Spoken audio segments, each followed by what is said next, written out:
Bonjour à tous et bienvenue dans votre édition consacrée à l'actualité régionale. Dans les titres, ce mardi, la mobilisation générale de la fonction publique. 2000 personnes étaient réunies à Brest, par exemple, dans le cortège des agents des CIO, les centres d'orientation menacés de fermeture.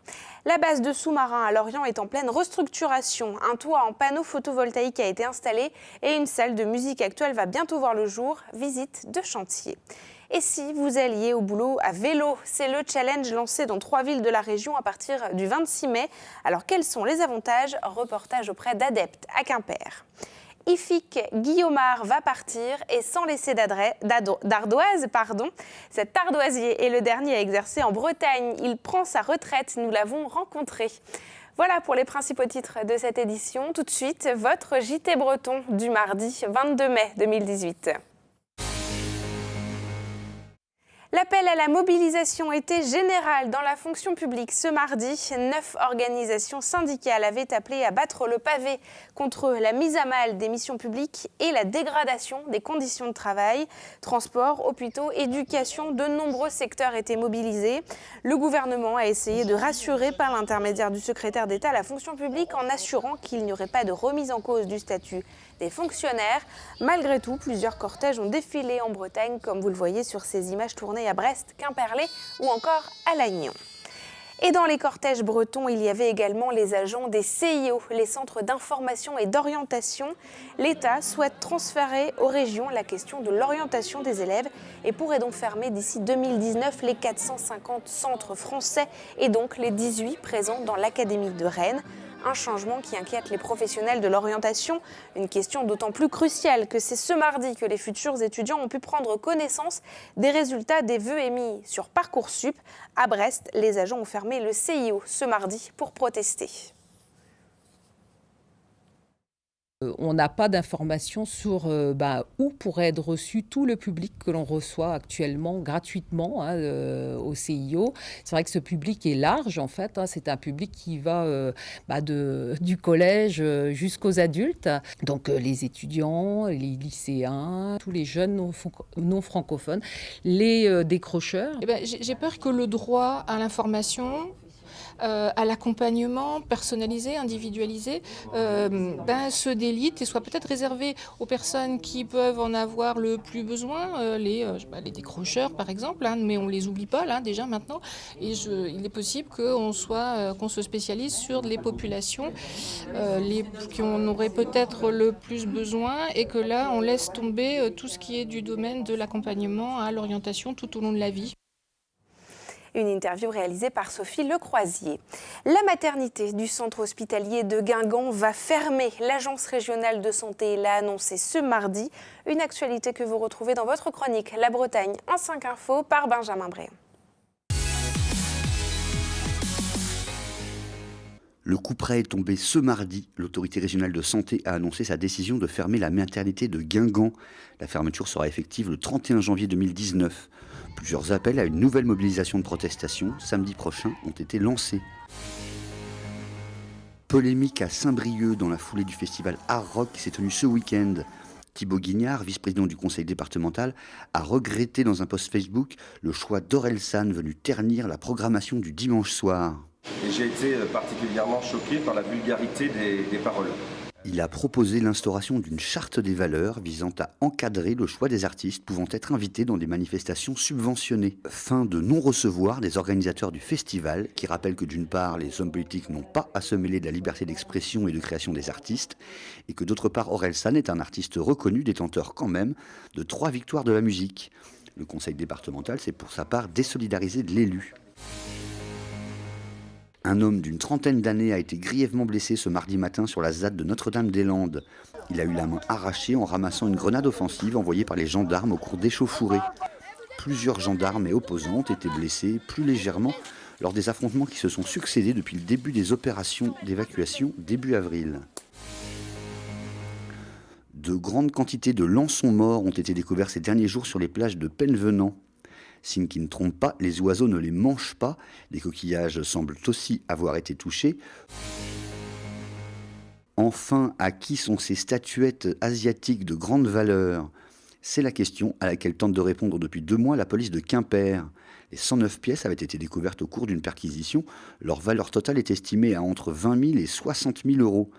Pour retrouver les propriétaires, une page police.quimper29.blog.free.fr a été mise en ligne. À Lorient, le bâtiment K2 de la base des sous-marins poursuit sa transformation. Si des chantiers navals ont déjà investi une partie des lieux, l'une des nefs abritera dès l'an prochain une salle de musique actuelle baptisée Hydrophone. Le projet comprend aussi une ferme solaire qui produira de l'électricité pour 1000 foyers. Un investissement de 9 millions d'euros. Visite de chantier avec Christophe Boucher. 7 studios d'enregistrement, une salle de concert dédiée aux musiques actuelles et une ferme photovoltaïque. La reconversion du K2, un bunker allemand pour sous-marins, prend forme. Construit il y a 75 ans, le site lorientais continue sa mutation et s'ouvre un peu plus au grand public. C'est à la fois le passé et le futur. C'est une reconversion qui a été compliquée à mettre en œuvre, mais que moi j'entends poursuivre jusqu'au bout parce que c'est une attractivité territoriale inédite, j'allais dire en France. Et l'une des prouesses, c'est de réaliser en milieu hostile une ferme solaire pour supporter les 10 000 panneaux photovoltaïques. Il a fallu coiffer le bunker d'un surtoit de plus de 2 hectares à 27 mètres au-dessus du plancher des vaches. Il y a plusieurs contraintes. Il y a la présence des goélands déjà sur site. Donc on a dû mettre en place une technologie d'onduleur un petit peu particulière, une technologie SolarEdge. Donc ce sont des optimiseurs de puissance qui permettront de limiter, on l'espère, l'impact des fientes d'oiseaux sur la production de la centrale. Après, effectivement, le matériel installé est prévu pour résister à un environnement corrosif et agressif, étant donné qu'on est quand même en fond de mer. Si le site est aujourd'hui fréquenté par les touristes, les plaisanciers et les professionnels de la course au large, le milieu culturel aura le droit de citer, avec un outil ultra moderne dédié à la création et diffusion des musiques actuelles. On a envie que ce soit un lieu de projet aussi. On a beaucoup de projets et on a envie que les gens viennent de partager et qu'on aille encore plus loin que ce qu'on fait aujourd'hui. Donc on est aussi demandeur de sons nouveaux, de nouvelles idées. Pour entendre les premières notes de musique, il faudra patienter encore. Les premiers concerts devraient se dérouler au printemps 2019. 2% des travailleurs vont au boulot à vélo, selon une étude de l'INSEE de 2015. Et pour convaincre plus de personnes d'utiliser ce mode de transport, l'association Vélo Utile organise le challenge à vélo au boulot. Du 26 mai au 3 juin, des équipes sont amenées à se former dans 3 villes de la région pour parcourir le plus de kilomètres et finir de se convaincre qu'aller au boulot en cyclo, c'est possible. Frédéric Lorenzon a rencontré des adeptes de la bicyclette. Lénaïg, Tanguy et Gwenaël sont des cyclistes au quotidien. Chaque jour, ces 3 Quimpérois se rendent au boulot à vélo. Et j'ai la chance d'aller travailler tout près de chez moi. J'ai 2 km à faire tous les jours. C'est vraiment inutile de prendre la voiture pour faire aussi peu de kilomètres, d'autant que je travaille au centre-ville, dans l'hypercentre de Quimper, et que ça serait beaucoup plus difficile de me garer. En 2000, j'ai aménagé au Mans, en pleine ville. J'avais quelques petits kilomètres à faire pour aller au travail. J'ai rencontré également des amis hollandais, donc évidemment, ils m'ont intégré dans le milieu associatif du vélo urbain. L'association Carnavélo lance un défi au boulot à vélo. Un défi car 63% des Français utilisent leur voiture pour aller au travail et seulement 4% y vont à vélo. Pour rendre tout ça un peu plus ludique et les inciter à le faire, on fait ça sous forme de challenge qui se déroule sur 3 villes en même temps, donc Lannion, Quimper et Brest. Pour promouvoir le vélo, il existe l'IKV, l'indemnité kilométrique vélo. L'employeur peut verser jusqu'à 25 centimes d'euros par kilomètre. En réalité, moins de 200 000 salariés en France bénéficient potentiellement de cette indemnité, mais le défi est plus incitatif que revendicatif. On va dire c'est plus faire du buzz autour du vélo, donner envie aux gens de faire du vélo d'une manière non pas sportive mais utilitaire pour se rendre au travail, et surtout qu'il y a un maximum de vélos aux heures de pointe sur les trajets domicile-travail. À Quimper, 170 cyclistes se sont manifestés pour participer au défi vélo. Ils sont 200 à Brest et autant à Lannion. Le dernier ardoisier de la région prend sa retraite. Il est installé en Centre-Bretagne et avec le départ d'Ifik Guillaumard. C'est une histoire démarrée au XVIe siècle et un savoir-faire qui vont disparaître dans la région. Mais c'est aussi une matière première, l'or bleu de Bretagne, qui ne sera plus disponible. Alors, les commandes des couvreurs se multiplient à quelques semaines de l'échéance. Mathilde Kemener s'est rendue à Plévin, dans les Côtes-d'Armor. Ce couvreur est venu réparer le toit. Il repartira finalement avec un plus gros chantier. Son client veut remplacer ses Velux, alors il n'y a pas de temps à perdre. La carrière de Plévin, d'où proviennent ces ardoises, sera fermée fin juin. C'était la dernière de Bretagne. Pour ce professionnel, c'est une catastrophe. On est peut-être tous en train de courir chez lui pour chercher un peu d'ardoise, mais après ça va être un problème. Dès l'instant qu'on n'aura plus de stock chez nous dans les ateliers, on ne pourra plus intervenir, Et trouver une solution, les réparations seront moins jolies, puisqu'on sera avec une autre ardoise, automatiquement on n'aura pas la même couleur. Donc on est obligé d'importer, c'est un peu dommage. Les ardoises viendront principalement d'Espagne, comme celle-ci calibrée à la couleur plus foncée. En Centre-Bretagne, cet ardoisier part à la retraite avec tout un savoir-faire, non sans un pincement au cœur. Évidemment, ça fait du mal. Mais bon, évidemment, oui, bien sûr. Oui. Bon, on a réussi quand même à peu près à payer tout ce qu'on doit. On donne de l'argent à personne. Bon, on a réussi à en vivre. On n'est pas riche, on n'est pas pauvre, après tout.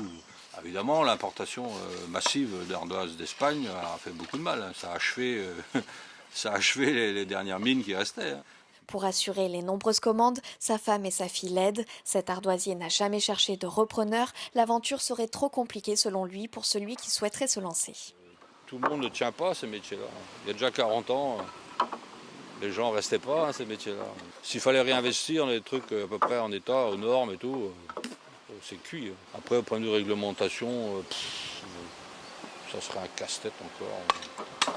Plusieurs fois, il a repoussé la date de son départ. Il y a quelques jours déjà, il aurait dû commencer à remettre en état cette carrière, arrêter l'extraction et niveler le sol. Force est de constater que ce passionné peine à s'arrêter.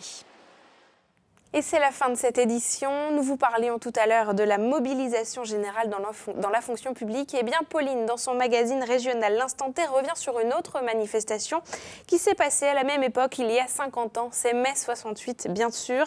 Alors, comment cet épisode s'est déroulé en Bretagne? Eh bien, nos invités vous en diront plus. Vous les retrouvez à 19h15 et à 23h15 et en replay, comme tous nos magazines, sur les sites internet de TBO et TB Sud.